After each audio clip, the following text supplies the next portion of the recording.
സാമ്പത്തിക തട്ടിപ്പിൽ പണമുഖം ക്ഷീരസംഘം മുൻ സെക്രട്ടറി ഇലവംകുന്നിൽ ബിജു ഇബ്രാഹിമിൽ നിന്ന് 36,32,469 രൂപ ഈടാക്കാൻ ആർബിട്രേറ്റർ ഉത്തരവ്. 2000 മുതൽ 2019 വരെ വ്യാജ ബില്ലുകളും വൗച്ചറുകളും നിർമ്മിച്ച് ഭാര്യയുടെ അക്കൗണ്ടിലേക്ക് ഉൾപ്പെടെ പണം മാറ്റി തട്ടിപ്പ് നടത്തിയെന്ന കണ്ടെത്തലിനെ തുടർന്ന നടപടി.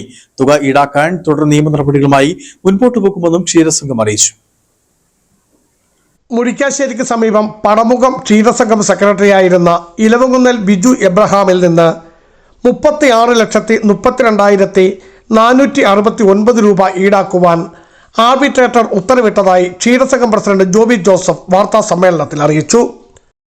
സാഹചര്യങ്ങളില്ലാതെ തന്നെ 1,25,000 രൂപ മോഷണം പോയതായിട്ട് സംഘത്തിൽ യാതൊരുവിധ തെളിവുമില്ല, അങ്ങനെ മോഷണം നടന്നതായിട്ട്. പക്ഷേ ഈ 1,25,000 രൂപ അവിടെ മോഷണം നടന്നിട്ടുണ്ടെന്നും പറഞ്ഞ് ആരോപിച്ച് ഒരു കേസ് രജിസ്റ്റർ ചെയ്യുകയും ബിജുവിൽ നിന്ന് തന്നെ ഇങ്ങനെ ഒരു മോഷണം നടന്നിട്ടില്ല, അപ്പോൾ ബിജു തന്നെയാണ് ഇതിൻ്റെ പിന്നിലത്തെ ഒരാൾ എന്നുള്ള രീതിയിലേക്ക് സാധാരണക്കാരായിട്ടുള്ള കർഷകർക്ക് ബോധ്യപ്പെടുകയായിരുന്നു.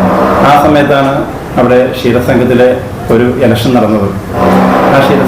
ആ ഇലക്ഷനിൽ തിരഞ്ഞെടുക്കപ്പെട്ട ഭരണസമിതി കൂടുതലായിട്ട് ഈ വിവരങ്ങൾ അന്വേഷിക്കുകയും രേഖകൾ അന്വേഷിക്കുകയും അത് ചോദ്യം ചെയ്യുകയും ഒക്കെ ചെയ്ത് കഴിഞ്ഞപ്പോൾ ബിജുവിൽ നിന്ന് കൂടുതലായിട്ട് ക്രമക്കേടുകൾ നടന്നതായിട്ട് കണ്ടെത്തി. അത് അദ്ദേഹത്തിൻ്റെ ഭാര്യയുടെ അക്കൗണ്ടിലേക്കൊക്കെ ലക്ഷക്കണക്കിന് രൂപയുടെ തുക വകമാറ്റിയാണ് ഈ ക്രമക്കേടുകൾ നടത്തിയിരുത്തിയിരിക്കുന്നത്. 2000 മുതൽ 2019 വരെയുള്ള കാലയളവിൽ സെക്രട്ടറി ബിജുവും ഭാര്യ ബെറ്റിയും ചേർന്ന് വ്യാജ വൗച്ചറുകളും ബില്ലുകളും ഉണ്ടാക്കി പണം തട്ടുകയായിരുന്നു. സംഘത്തിന് ലഭിക്കേണ്ട കാലിത്തീറ്റയുടെ ബോണസ് ഉൾപ്പെടെ ഭാര്യയുടെ അക്കൗണ്ടിലേക്ക് മാറ്റി നിരവധി തവണ പണം തട്ടിയെടുത്തിരുന്നു. ഒരു ദിവസം 4000 ലിറ്റർ വരെ പാൽ അളന്നിരുന്നതിനാൽ തട്ടിപ്പ് തിരിച്ചറിയുവാൻ കഴിഞ്ഞിരുന്നില്ല എന്നും ഭാരവാഹികൾ വാർത്താ സമ്മേളനത്തിൽ അറിയിച്ചു. മിൽമ കെട്ടിടത്തിന്റെ പൂട്ട് തുറക്കാതെ 1.25 ലക്ഷം രൂപ മോഷണം പോയതായി സെക്രട്ടറിയുടെ പരാതിയെ തുടർന്ന് ഭരണസമിതി നടത്തിയ പരിശോധനയിലാണ് തട്ടിപ്പ് കണ്ടെത്തിയത്. 2019 തെരഞ്ഞെടുപ്പിൽ ചുമതലയേറ്റ ഭരണസമിതിയുടെ നേതൃത്വത്തിലാണ് പരിശോധന നടത്തിയത്.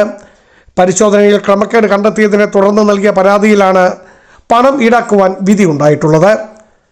പണം ഈടാക്കുന്നതിന് നിയമ നടപടികളുമായി മുന്നോട്ട് പോകുമെന്നും ഡയറക്ടർ ബോർഡ് മെമ്പർമാർ കൂടിയായ PM Joy, Sony Joseph, Suji Mathew, Babu Kumbiluvelil എന്നിവരും ചെറുതോണിയിൽ ചേർന്ന വാർത്താ സമ്മേളനത്തിൽ പറഞ്ഞു. Biju Vaishan Parambil, Idukki vision news, Idukki.